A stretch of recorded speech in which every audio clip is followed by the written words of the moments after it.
আসসালামু আলাইকুম। কেমন আছেন সবাই? আশা করছি যে যেখান থেকে দেখছেন সবাই ভালো আছেন। আমি তো আলহামদুলিল্লাহ অনেক ভালো আছি। তো আজকে চলে আসলাম আরেকটি নতুন ব্লগ ভিডিও নিয়ে। আমি আসলে যে মশলাটা সবসময় মাংসে ইউজ করি সেই মশলাটা আসলে তরকারির স্বাদের জন্য কত কিছুই না করতে হয়। এই মশলাটা আসলে আমার শ্বশুরবাড়ির অঞ্চলের একটা বিখ্যাত মশলা। ওনাদের এলাকায় এই মশলাটা বেশি চলে। তো আমি ওখান থেকেই এনেছিলাম। এখানে ২২ পদের সবকিছু মিলানো আছে। জয়ফল, জয়ত্রী, স্টার মসলা, এলাচি, দারচিনি, ধনিয়া, সরিষা। সরিষাটা আপনারা চাইলে স্কিপ করতে পারেন। উম, এরপরে অনেক মসলা আছে যেগুলোর নাম আমি জানি না।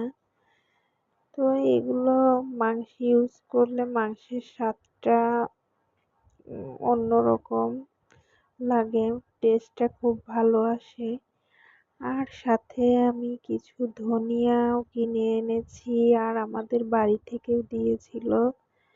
আমি ধনিয়াটাও ভাঙাবো কারণ আমার সব তরকারিতেই ধনিয়া লাগে। ধনিয়ার সাথে কিছু মিষ্টি জিরা আর রাঁধুনিও দিয়ে দেবো, তেজপাতা দিয়ে ভাঙাবো। তো আমি ফার্স্টে মাংসের মশলাটার সাথে তেজপাতা দিব এজন্য ভেজে নিচ্ছিলাম। এরপরে মাংসের মশলাটা লো হিটে আস্তে আস্তে সুন্দর করে ভাজতে হবে যেন পুড়ে না যায়। তো আমার মাংসের মশলাটা ভাজা শেষ। এখন আমি এটা একটু ঠান্ডা হতে দিচ্ছি। আর এটা ভেজে দিলে পরেই সুন্দর একটা স্ট্রং ঘ্রাণ আসে।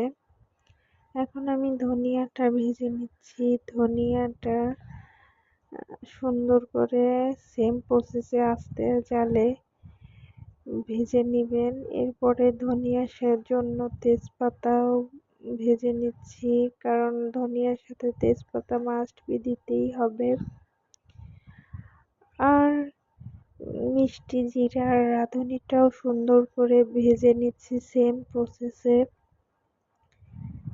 জানি না কোন অঞ্চলে কিভাবে খায়, তবে আমরা সবসময় এভাবেই খাই, ধনিয়াটা এভাবেই ভাঙাই।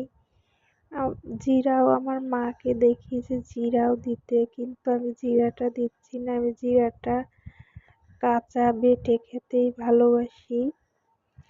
তো এই তো ভাঙিয়েও এনেছে এগুলো তারপরের দিন।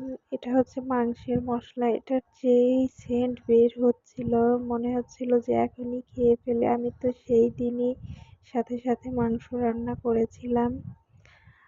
আর এই যে ধনিয়ার গুঁড়া, এগুলো একটা এয়ারটাইট বক্সে রেখে দিবেন এবং মাঝে মাঝে গুঁড়াগুলো রোদ্রে দেওয়ার চেষ্টা করবেন, তাহলে ভালো থাকবে। আর যতটুকু ইউজ করার দরকার ঠিক ততটুক রেখে বাকিগুলো এরকম এয়ারটাইট বক্সে রেখে দিবেন। তো আজকে এ পর্যন্তই। আগামীতে আবার দেখা হবে নতুন কোনো ভিডিওতে। সে পর্যন্ত ভালো থাকবেন। আল্লাহ হাফেজ।